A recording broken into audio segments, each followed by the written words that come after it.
सारी दुनिया है लॉकडाउन में, कोरोना है सबका रोना। डरने वाली बात नहीं है, सावधानी हमको रखनी है। 1 मीटर की दूरी से ही बात है हम सबको करनी है। बच्चों आओ पढ़ो सभी, कोरोना से डरो नहीं। बच्चों आओ पढ़ो सभी, कोरोना से डरो नहीं। पढ़ना लिखना है सबको, आगे बढ़ना है सबको। साइक्लोट्रॉन के बात करते हैं। साइक्लोट्रॉन को बताने से पहले आपको थोड़ा सा रिवाइज करते हैं। इलेक्ट्रोस्टैटिक्स में हमने बताया था आपको कि जब कोई चार्ज पार्टिकल्स या कोई आयन इलेक्ट्रिक फील्ड में एंट्री करता है तो उस पर एक फोर्स लगता है ना। और उस पर फोर्स कैसे लगता है? उस पर फोर्स लगता है हमेशा along to the direction of electric field. अगर कोई पॉजिटिव चार्ज एंट्री करता है तब वो इलेक्ट्रिक फील्ड की डायरेक्शन में उस पर फोर्स लगता है, और अगर कोई निगेटिव चार्ज एंट्री करता है तब उसके इलेक्ट्रिक फील्ड की डायरेक्शन के अपोजिट उस पर फोर्स लगता है। पता है आपको या नहीं? याद है?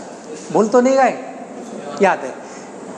मैग्नेटिक में हमने बताया आपको कि जब कोई चार्ज पार्टिकल मैग्नेटिक फील्ड में एंट्री करता है तो उसका पाथ चेंज हो जाता है, उसकी वेलोसिटी चेंज हो जाती है, उस पर जो फोर्स लगता है। क्या बताया था हमने? याद है? हमने बताया था कि जब कोई चार्ज पार्टिकल मैग्नेटिक फील्ड में एंट्री करता है तो अब क्या होगा? अगर वो परपेंडिकुलर डायरेक्शन में एंट्री कर रहा है तो उसका पाथ सर्कुलर हो जाता है। बहुत अच्छे से हमने बताया था। और अगर वो किसी एंगल पर एंट्री करता है 30 डिग्री 40 डिग्री तो उसका हेलिक्स करता है, हेलिक्स मोशन करता है। बताया या नहीं बताया? इन दोनों बातों का, इन दोनों लॉजिक्स का हम यूज करेंगे साइक्लोट्रॉन में। पहले हम आपको बताते हैं कि साइक्लोट्रॉन क्या है। साइक्लोट्रॉन एक ऐसी डिवाइस है, cyclotron is a device to accelerate charge particles like proton to very high energy. Cyclotron एक ऐसी डिवाइस है जिसके द्वारा हम किसी आयन को एक्सेलरेट कर सकते हैं, प्रोटॉन को एक्सेलरेट कर सकते हैं। स्पेशल प्रोटॉन लिखा क्योंकि साइक्लोट्रॉन के द्वारा हम इलेक्ट्रॉन को एक्सेलरेट नहीं कर सकते, हम न्यूट्रॉन को एक्सेलरेट नहीं कर सकते। बात समझ में आई? क्यों नहीं कर सकते वो हम बाद में इसके डिस्कस करेंगे आपस में। फिलहाल साइक्लोट्रॉन की जो परिभाषा है, क्या डेफिनेशन साइक्लोट्रॉन की है कि साइक्लोट्रॉन एक ऐसा डिवाइस है जिसके द्वारा हम किसी charge particle like as proton उसे हम एक्सेलरेट कर सकते हैं। अल्फा पार्टिकल्स को एक्सेलरेट कर सकते हैं, न्यूट्रॉन को एक्सेलरेट कर सकते हैं, इलेक्ट्रॉन्स और न्यूट्रॉन्स को हम नहीं कर सकते। Invented by E O Lawrence. Lawrence ने 1934 में इसका डेवलपमेंट इसका किया था। आज तो कई साइक्लोट्रॉन हो गए है ना। अब तो एक साइक्लोट्रॉन सबसे अभी इंडिया में 17.5 मीटर डायमीटर का बनाया गया। फिलहाल अभी एक क्वेश्चन आता है कि इसकी ज़रूरत क्यों है? भाई हर चीज़ बिना मतलब तो कोई चीज़ बनाई नहीं जाती। साइक्लोट्रॉन की कहीं ना कहीं तो ज़रूरत होगी, है ना। आयंस को एक्सेलरेट करने की ज़रूरत क्यों है? भाई एटम के बारे में अगर हमें जानकारी लेनी है, ऐसा तो नहीं है कि एटम्स के अंदर क्या है वो ऐसे ही जानकारी में मिल गई। एटम्स में जानकारी लेनी है तो उसके अंदर हमें कोई चार्ज पार्टिकल एंट्री करानी है, कोई आयन की एंट्री करानी है, तो हम कैसे करेंगे? भाई क्या कोई सीधा साधा चार्ज आयन आराम से चला जाएगा? किसी सॉलिड के स्ट्रक्चर के बारे में जानकारी लेनी है तो उसके अंदर हमें आयन का मूवमेंट कराना जरूरी होगा, है ना। न्यूक्लियर फिजिक्स में इसका बहुत ज़्यादा यूज हम करेंगे। Produce other high energy particles like neutron. भाई न्यूट्रॉन को हम साइक्लोट्रॉन से एक्सेलरेट नहीं कर सकते, हम जानते हैं, परंतु ऐसा तो हम कर सकते हैं कि हमने प्रोटॉन को क्या कर लिया, एनर्जी दे दी, और प्रोटॉन ने न्यूट्रॉन से कोलिजन करा और न्यूट्रॉन की एनर्जी बढ़ गई। ऐसा नहीं होता। बिलियर्ड्स जो गेम है, एक गेंद को मारते हैं, उस बॉल से दूसरी बॉल को हिट करते हैं। याद है या नहीं? हाँ, एक गेंद को हिट किया, वो गेंद दूसरी गेंद को क्या करती है? हिट करती है। तो इसी प्रकार एक आयन को हमने एक्सेलरेट करा और उसने कोलिजन करा न्यूट्रॉन से, पता चला न्यूट्रॉन को एनर्जी प्राप्त हो गई। तो ऐसा भी हम कर सकते हैं। इम्प्लांट कर सकते हैं आयंस सॉलिड इनटू सॉलिड। मैंने बताया था ना कि सॉलिड के अंदर भी आयन को इम्प्लांट करना पड़ता है उसकी स्ट्रक्चर की जानकारी लेने के लिए, है ना। Produce radio active isotopes. आपने रेडियो एक्टिव आइसोटॉप्स पढ़े होंगे, उन्हें प्रोड्यूस करने के लिए भी हम क्या करते हैं, साइक्लोट्रॉन का यूज करते हैं। तो ये यूजेज ऑफ साइक्लोट्रॉन भी आपको हमने एडवांस में बता दिए।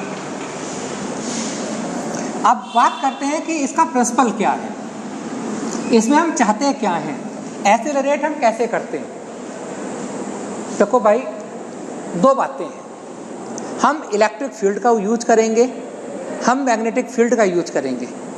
क्लियर, बात समझे। अभी हम आपको एक वर्क देते हैं, कोई बच्चा होमवर्क नहीं करके लाया हो तो उसे सजा दे देते हैं ना। तो हमने आपको सजा दी कि ये एक सर्किल है, कॉलेज की बाउंड्री के बाहर बाहर एक सर्किल है ना। इस सर्किल पर आपको रेस लगानी है, ये आप हो, आप क्या आपको हमने क्या सजा दी कि आप होमवर्क करके नहीं लाए, तो आपको हमने सजा दी कि बेटा यहाँ से शुरू हो जाओ और इसकी बाउंड्री पर चक्कर लगाओ। ठीक, सर्किल बनाकर आपको दे दिया हमने, और हमने कहा कि आपकी स्पीड बढ़ती जाए लगातार। ऐसे तो आप मानेंगे नहीं। हमने क्या किया, यहाँ एक ऐसा सिस्टम कर दिया, एक ऐसा एपरेटस लगा दिया कि यहाँ डंडा लेकर खड़ा है कोई, ठीक, और जैसे ही आप एक चक्कर लगाकर यहाँ आए, आपके पीछे एक डंडा पड़ा। एक मशीन लगा दी, एक ऐसी मशीन कि वो डंडा लेकर खड़ी है मशीन, जैसे ही आप आएंगे तो पीछे आपको डंडा पड़ेगा और रेगुलर इंटरवल पर वो मारेगी। बात समझ में आई। तो जैसे ही आप यहाँ आएंगे, आपकी स्पीड डंडे को देखकर अपने आप बढ़ जाएगी, नहीं बढ़ जाएगी। और अगर एक ही ऐसा ही ऑपरेटर हम इधर लगा दें कि जब आप यहाँ से यहाँ पहुंचेंगे तो एक डंडा इधर से इधर पड़ेगा, ये किधर मारेगा, इधर को, और वो कहाँ मारेगा, उधर को। डायरेक्शन चेंज हो गई ना।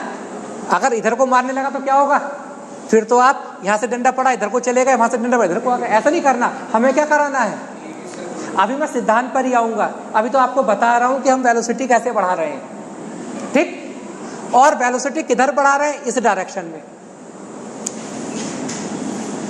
इस डायरेक्शन में। और यहां वेलोसिटी कहां बढ़ा रहे हैं, इस डायरेक्शन में। क्लियर। एक काम तो ये कर रहे हैं, ये काम तो करेगा इलेक्ट्रिक फील्ड। कौन करेगा, हम ऐसा अरेंजमेंट करेंगे चार्ज पार्टिकल के लिए कि उस पर इलेक्ट्रिक फील्ड लगे, और जैसे ही वो चार्ज पार्टिकल इलेक्ट्रिक फील्ड में एंट्री करेगा तो उसकी क्या करेगा, वो इलेक्ट्रिक फील्ड उस पर एक इलेक्ट्रिक फोर्स लगाएगा, और इलेक्ट्रिक फोर्स लगाने के बाद क्या करेगा, उसकी स्पीड बढ़ जाएगी। बात क्लियर है, नहीं है। अब आप तो चलो हमारी बात मान लेंगे कि भाई आप सर्कुलर मोशन करेंगे, पर चार्ज पार्टिकल तो हमारी बात नहीं मानेगा, वो तो एट रैंडम मूव करेगा। तो हम क्या करेंगे, उसे सर्कुलर पाथ देने के लिए हम क्या करेंगे, हम मैग्नेटिक फील्ड लगाएंगे।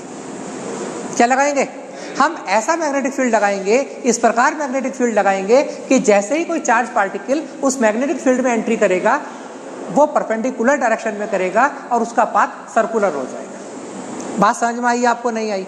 यानी क्या है, यानी इसका सिद्धांत क्या है, ये तो क्लियर हो गया कि साइक्लोट्रॉन क्या है, और ये भी क्लियर हो गया कि साइक्लोट्रॉन की आवश्यकता क्यों है। क्लियर। साइक्लोट्रॉन क्या है, एक डिवाइस जिसके द्वारा हम चार्ज पार्टिकल को एनर्जी दे सकते हैं, उसे एक्सेलरेट कर सकते हैं, प्रोटॉन को एक्सेलरेट कर सकते हैं। क्लियर। और हमें जरूरत क्या है, हमें दो इलेक्ट्रिक फील्ड की भी जरूरत है और मैग्नेटिक फील्ड की भी जरूरत है। इलेक्ट्रिक फील्ड की जरूरत है उसे स्पीड देने के लिए, और मैग्नेटिक फील्ड की जरूरत है उसे सर्कुलर मोशन में चलाने के लिए, और ये दोनों के दोनों परपेंडिकुलर लगाते हैं एक दूसरे को, ऐसा अरेंजमेंट करते हैं। प्रिंसिपल ध्यान से पढ़िएगा। A charge particle can be accelerated to very high energy by making electric field a number of time.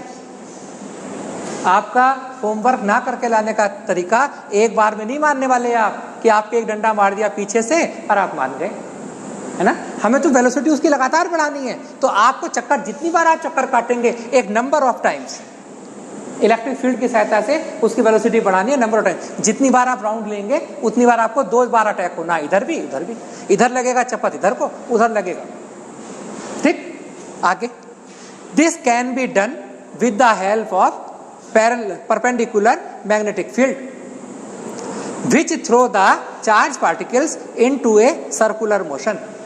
Magnetic field क्या करेगा, उस चार्ज पार्टिकल को थ्रो करेगा, किधर थ्रो करेगा, सर्कुलर मोशन में। और वो तो थ्रो करेगा मैग्नेटिक फील्ड, यानी हम तो ऊपर खड़े हो गए, आपका सर्किल देख रहे हैं, मैग्नेटिक फील्ड लगा रहे हैं आपको, हम तो ऊपर चढ़ गए, जिसे देखते रहे कि आप सर्कुलर मोशन कर रहे हैं या नहीं कर रहे हैं। हम क्या लगा रहे हैं आप पर? Magnetic field. और नीचे जो मशीन खड़ी है, वो जो आपके डंडा लगा रही है, वो क्या प्रोड्यूस कर रही है? Electric field. और वो भी कैसे कर रही है? 2 बार कर रही है ना, एक बार एक डायरेक्शन, दूसरी बार अपोजिट डायरेक्शन। आप बचेंगे कैसे? हम ऊपर से लगा रहे हैं मैग्नेटिक फील्ड, हमारी मशीन नीचे से लगा रही है इलेक्ट्रिक फील्ड। समझ में आ गया इस मेथड से? The frequency of which does not depend on the speed of the particle and radius of the circular orbit. इसका मतलब समझे? नहीं समझ में आया। इसका मतलब ये है, आप चालू हो गए, चालाक हो गए, आप चालाक बहुत है कि आपने क्या किया कि वो मशीन है, आदमी तो है नहीं, उसमें तो टाइम सेट कर रखा है सर ने कि इतने टाइम के बाद आपको डंडा भरना है। तो आप क्या करेंगे? यहां से यहां तक जाने में टाइम ज्यादा लगा देंगे, यानी आपने फ्रीक्वेंसी चेंज कर दी। ऐसा नहीं कर सकते आप। आपको फिक्स फ्रीक्वेंसी, क्योंकि ये तो डंडा पीछे रह जाएगा, वो पहले चला देगी मशीन, आप पीछे आ रहे हैं बाबूजी बनकर बाद में। ऐसा नहीं, आपकी फ्रीक्वेंसी चेंज नहीं होनी चाहिए, आपकी फ्रीक्वेंसी चेंज नहीं होनी चाहिए। अब मैं आपको प्रैक्टिकली बताना चाहता हूं मैं करना क्या चाह रहा हूं। इसमें 2 डीज होते हैं, ये डी है ना, डी जैसे एक गोल टिफिन देखा है, उस टिफिन को बीच में से काट लो। एक डिब्बा है टिफिन का, ये गोल, इसे हमने बीच में से काट लिया, होलो है बीच में, मेटल का है वैसे ये, पर बीच में कुछ नहीं है, होलो। समझ गए बात? ये 2 डीज है, इसे बोलते हैं डीज, डी के शेप में है ना। और इन 2 डीज के बीच हमने एक ऑस्किलेटर लगा दिया। ऑस्किलेटर क्यों लगा दिया? वही करने के लिए जो 2 डंडे मारे। ये ऑस्किलेटर कैसे लगाया कि कभी ये पॉजिटिव होगा, कभी ये पॉजिटिव, ये पॉजिटिव, ये नेगेटिव, थोड़े समय बाद ये नेगेटिव, ये पॉजिटिव। क्लियर? ऑस्किलेटर लगाया। इस ऑस्किलेटर का जो फ्रीक्वेंसी वो कितना? 10 to 15 मेगाहर्ट्ज। और वोल्टेज कितनी दे रहा है? अल्टरनेटिंग पोटेंशियल प्रोड्यूस कर रहा है, अल्टरनेटिंग, है ना। और वो कितना? 10 to the power 5 volt. Clear? बीच में एक सोर्स लगा दिया, एक ऐसा सोर्स जो आयन प्रोड्यूस कर रहा है। कैसा सोर्स? आयन प्रोड्यूस कैसे कर रहा है? कोई हीटिंग एलिमेंट लगा दिया। भाई एलिमेंट लगाएंगे हीटिंग, तो उसी से तो आयन्स निकलेंगे बाहर। तो ये एस फॉर सोर्स है, और ये सोर्स कैसा है? जो क्या कर रहा है? आयन प्रोड्यूस कर रहा है। ये क्या कर रहा है? इलेक्ट्रिक फील्ड, है ना, पोलरिटी पॉजिटिव नेगेटिव। और ऊपर नीचे लगा दी 2 मैग्नेट, नॉर्थ और साउथ पोल लगा दिए। और मैग्नेट किस प्रकार सेट की हमने? मैग्नेट हमने इस प्रकार सेट की कि उस चार्ज पार्टिकल पर जो मैग्नेटिक फील्ड लगे वो परपेंडिकुलर लगे। क्लियर? जब भी कोई चार्ज पार्टिकल मैग्नेटिक फील्ड में एंट्री करेगा, वो कैसे एंट्री करेगा? परपेंडिकुलर। क्लियर? अब सपोज करो यहां से एक पॉजिटिव चार्ज निकला। क्या निकला? Positive charge. अब वो पॉजिटिव चार्ज जब निकला, और उस समय जो ये बाई चांस नेगेटिव था और ये पॉजिटिव, भाई हमने ऑस्किलेटर लगा रखा है, इसकी पोलरिटी क्या थी? नेगेटिव, और इसकी पोलरिटी क्या थी? पॉजिटिव। तो ये पॉजिटिव चार्ज जो है ये किधर जाएगा? और जैसे ही ये इसमें डीज में एंट्री करता है, कहाँ एंट्री करता है? डीज में। यहां से चार्ज पार्टिकल ने एंट्री ली, क्योंकि इस पर फोर्स लगा, और फोर्स लगेगा इलेक्ट्रिक फील्ड की डायरेक्शन में, तो ये इलेक्ट्रिक फील्ड की डायरेक्शन में जाना चाहेगा। और ये जैसे ही इलेक्ट्रिक फील्ड में चला गया, अंदर यहाँ डीज में चला गया, डीज में इलेक्ट्रिक फील्ड 0 था। 0 क्यों होता है? मैंने बताया था, किसी भी कंडक्टिंग स्फीयर में, होलो स्फीयर है तो उसके अंदर इलेक्ट्रिक फील्ड 0। तो यहाँ पर तो इसका कोई फोर्स लग नहीं रहा, इस फोर्स का कार्य है तो केवल इसे यहाँ तक सरफेस तक पहुँचाना था, अंदर तो फोर्स है नहीं। अगर अंदर भी इलेक्ट्रिक फील्ड होता तब तो ये सीधा जाता, यहाँ छोड़ दिया। ठीक, इलेक्ट्रिक फील्ड ने इसे क्या दे दिया? मोमेंट दे दिया, इसे मोशन में आ गया ये। अब जैसे ये एंट्री करेगा तो इस पर ये मैग्नेटिक फील्ड लगने लगा। इस मैग्नेटिक फील्ड के कारण क्या हुआ? ये सर्कुलर पाथ पे चलने लगा। कहाँ चलने लगा? ये सर्कुलर पाथ पे चलने लगा, चला। और जैसे ही ये सर्कुलर पाथ पे चला, और सर्कुलर पाथ पे चलते चलते जैसे ही यहाँ आया, कहाँ आया? डीज की सरफेस पर आया। पता चला इसकी पोलरिटी चेंज हो गई, ये नेगेटिव हो गया और ये पॉजिटिव। जब ये नेगेटिव पॉजिटिव हो गया तो इसने फिर यहाँ इस पर फोर्स लगाया। किसने लगाया? Electric field. और इसने फोर्स लगाकर इसकी वेलोसिटी को फिर चेंज कर दिया और इसे यहाँ इस डिश की सरफेस पर आ गया, आया। ये फिर क्या करने लगा, ये फिर सर्कुलर मोशन पे आ गया, आया या नहीं आया। इस प्रकार ये मूवमेंट करने लगता है। जब भी यहाँ आएगा तो इसकी वेलोसिटी बढ़ेगी, फिर ये सर्कुलर मोशन में आया, फिर यहाँ आया, फिर इसकी वेलोसिटी बढ़ी, फिर सर्कुलर मोशन में आया। और हमने क्या कहा, फ्रीक्वेंसी चेंज नहीं होनी। तो भाई क्या होगा, वेलोसिटी बढ़ रही है, फ्रीक्वेंसी चेंज नहीं होनी, तो आप भी क्या करोगे, आप क्या करोगे भाई। आपसे ये कहा गया है, आपको ये आदेशित किया गया कि आपको बिल्डिंग के चक्कर भी काटने हैं, आपकी फ्रीक्वेंसी चेंज भी नहीं होनी है, आपकी वेलोसिटी भी चेंज हो रही है, लगातार आप 2 बार डंडा खा रहे हैं, इधर भी इधर भी। तो आप क्या कहोगे, यार सर ने तो बड़ा अजीब काम टास्क दे दिया, स्पीड भी लगातार हर चक्कर पे बढ़ानी है, डंडे नहीं तो डंडे खाने पड़ेंगे, डंडे खा रहे हैं। तो क्या करेंगे, ये आयन का इसका जो पाथ है वो रेडियस बढ़ा लेगा। ये क्या करेगा, ये पर आएगा उसी टाइम पर, ये रेडियस बढ़ाएगा।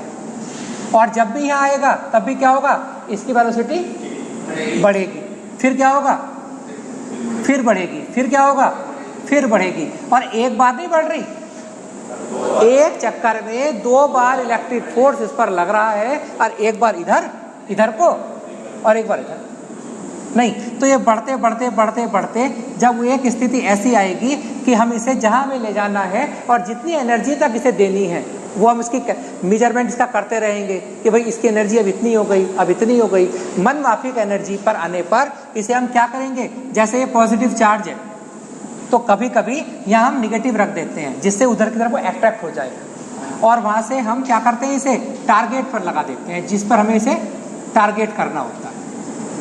भाई सपोज करो किसी सॉलिड पर हमें इसे करना है, प्लांट करना, इम्प्लांट करना है आयन को, तो यहाँ सॉलिड रख दिया हमने और इस प्रकार डिफ्लेक्शन इसमें दिया, चार्ज रख दिया। कुछ और भी तकनीक हो सकती है कि वहाँ जाकर वो गिरे, और जिस मकसद के लिए, जिस एम के लिए हम उसकी स्पीड बढ़ा रहे थे वो उसकी बढ़ेगी, और बीच में हम चाहेंगे उसे लीनियर चलता रहे, तो यहाँ प्लेट लगा देते हैं, चार्ज प्लेट, जिसके उसको अपने पास से इधर डिस्टर्ब ना हो और उनके बीच में निकलता हुआ वो चला जाए। वेलोसिटी फिल्टर भी हमने बताया था आपको, तो वहाँ उन यूज कर सकते हैं। तो इस प्रकार हमें चार्ज पार्टिकल प्राप्त हो जाता है। बात समझ में आई या नहीं आई, बात क्लियर हुई आपको। तो क्या हुआ, मैग्नेटिक फील्ड के कारण क्या है, सर्कुलर मोशन कर रहा है। इलेक्ट्रिक फील्ड के कारण क्या है, डीज के अंदर क्या है, इलेक्ट्रिक फील्ड 0 है। डीज के अंदर इलेक्ट्रिक फील्ड क्या लगे, केवल मैग्नेटिक फील्ड, और मैग्नेटिक फील्ड के कारण क्या है, सर्कुलर मोशन। और जब भी डीज के सरफेस पर आता है इलेक्ट्रिक फोर्स लगता है। बात समझ में आया आपको, नहीं आया। अब आपको हम यहाँ कैलकुलेट करते हैं, ये तो आपने नोट कर लिया होगा। अब हम आपको यहाँ कैलकुलेट करते हैं क्या, कि काइनेटिक एनर्जी मैक्सिमम उसकी कितनी होगी, उसका पाथ का फ्रीक्वेंसी कितना होगा, है ना। अब आप बताइए, उस पर जो मैग्नेटिक फोर्स लगा वो क्या लगा, F = Q V/B, और चूंकि परपेंडिकुलर एंट्री की है sin 90 1 होगा, ये पहले भी बताया हमने। और ये फोर्स ही उसे सर्कुलर मोशन के लिए सेंट्रीपिटल फोर्स देगा, पढ़ा था ना सेंट्रीपिटल फोर्स, अभिकेंद्र बल, वो कितना होता था, mv²/,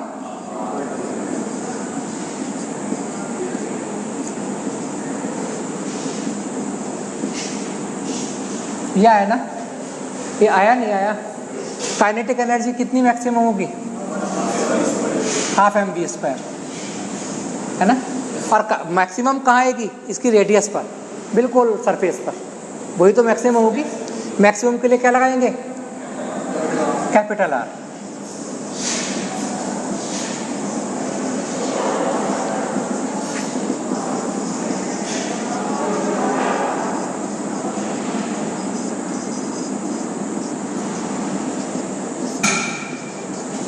के मैक्स क्या है,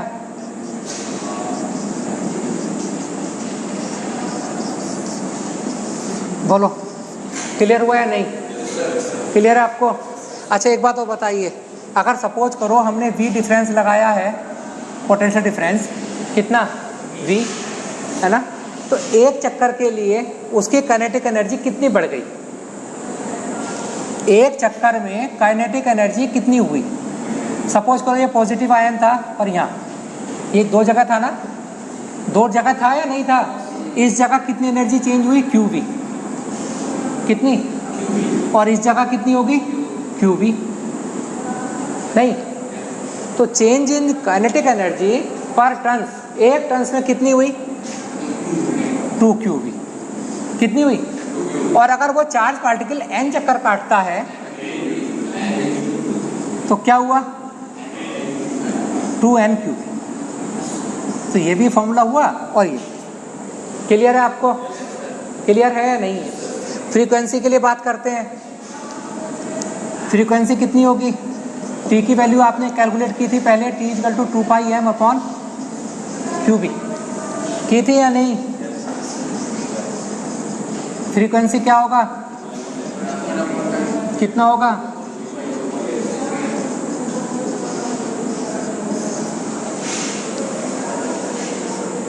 रोकना है। साइक्लोट्रॉन आपने अभी पढ़ लिया। साइक्लोट्रॉन के जब शुरू मैंने किया था तो मैंने आपको एक बात बताई है कि साइक्लोट्रॉन इलेक्ट्रॉन्स को एनर्जी नहीं दे पाता है ना, एक्सेलरेट नहीं कर पाता, न्यूट्रॉन्स को नहीं कर पाता। तो न्यूट्रॉन्स का क्यों नहीं कर पाता, पहले न्यूट्रॉन्स को ही हम बात बताएं। न्यूट्रॉन्स का चार्ज क्या है, न्यूट्रॉन्स का चार्ज क्या है, 0। और जब न्यूट्रॉन्स का चार्ज 0 है तो न्यूट्रॉन्स पर मैग्नेटिक फील्ड फोर्स लगेगा क्या, और जब वो मैग्नेटिक फोर्स नहीं लगेगा तब क्या होगा, उसकी तो मतलब जब फोर्स लगेगा तो उससे सर्कुलर मोशन क्या होगा उसका, वो तो हमेशा लीनियर मोशन करेगा। आपको पता है कि जब भी कोई न्यूट्रॉन मैग्नेटिक फील्ड में एंट्री करता है तो उसको कोई फोर्स नहीं लगता है। तो न्यूट्रॉन्स की तो बात ही खत्म हो गई मेरे ख्याल से। अब एक क्वेश्चन और आता है कि क्या किसी चार्ज पार्टिकल को जब तक हम चाहें उसे एनर्जी एक्सेलरेट कर सकते हैं अपनी मनमर्जी तक, ऐसा हो सकता है, कोई लिमिटेशंस नहीं है साइक्लोट्रॉन की लिमिटेशंस हैं। एक फॉर्मूला है m = m0/1 - v²/c², square root of, है नहीं है। ये क्या है कि ये हम क्या कर रहे हैं, लगातार चार्ज पार्टिकल की वेलोसिटी बढ़ा रहे हैं। जब उसकी वेलोसिटी बढ़ाएंगे तो क्या होगा, जब उसकी वेलोसिटी बढ़ाएंगे तब क्या होगा, उसका मास भी चेंज होता है। जब उसकी वेलोसिटी हम बढ़ाते हैं तो उसका मास भी क्या होगा, चेंज होता है, उसका मास बढ़ जाता है, इंक्रीज होने लगता है ना। और मास जब इंक्रीज होता है तो एक बात यह है कि f proportional to frequency inversely proportional to mass. जब मास चेंज होगा तो उसकी फ्रीक्वेंसी चेंज होने लगती है, और जब उसकी फ्रीक्वेंसी चेंज होने लगती है तो क्या होता है, वो जैसे जहाँ जो जगह पुश आउट करना था वो वहाँ पुश हम नहीं कर पाएंगे। एक प्रॉब्लम तो ये आती है, क्या प्रॉब्लम बताई, कि जब लगातार मास बढ़ता है, जब लगातार वेलोसिटी बढ़ती है, एक्सेलरेशन मिलता है लगातार, तो उसका मास चेंज होने लगता है, और मास चेंज होने से उसके जो फ्रीक्वेंसी है वो चेंज होने लगती है, और फ्रीक्वेंसी अगर चेंज हो गई तो हम उस पर इलेक्ट्रिक फोर्स ही लगा नहीं पाएंगे। एक बात। एक दूसरी बात ये है कि मास के चेंज होने से जब मास इंक्रीज हो गया तो उसका पाथ की रेडियस भी इंक्रीज तेजी से होगी, क्लियर। और जब वो तेजी से होगी तो वो जो चक्कर लगा रहा है ना आयन, वो चक्कर लगाता बाहर हो जाएगा अपने आप, उसे कहेंगे स्टेप आउट। क्या हो गया वो, भाई एक रेडियस तो अब उसमें फिक्स थी, मैंने बताया ना 17.5 मीटर मैक्सिमम है अभी, तो क्या होगा, वो बाहर हो जाएगा, स्टेप आउट। इलेक्ट्रॉन्स की बात करते हैं, इलेक्ट्रॉन्स का मास कितना होता है, और प्रोटॉन का, इलेक्ट्रॉन प्रोटॉन के मुकाबले बहुत ज़्यादा कम मास है उसका, वेरी लो मास। लो मास होने की वजह से एक तो जब उसकी स्पीड अगर हमने ले भी लिया तो एक ही चक्कर में क्या होगा, एक दो चक्कर में क्या होगा, उसकी स्पीड इतनी ज़्यादा बढ़ जाती है, उसका मास इतनी तेज़ी से थोड़ा वेरी करता है कि वो स्टेप आउट हो जाता है इजीली, क्लियर। लो मास की वजह से क्या होता है, वो इजीली स्टेप आउट हो जाता है, और वो हम उसे एक्सेलरेट नहीं कर पाते हैं। इस पर आज आपको मेरे ख्याल से तो अच्छा समझ में आया होगा।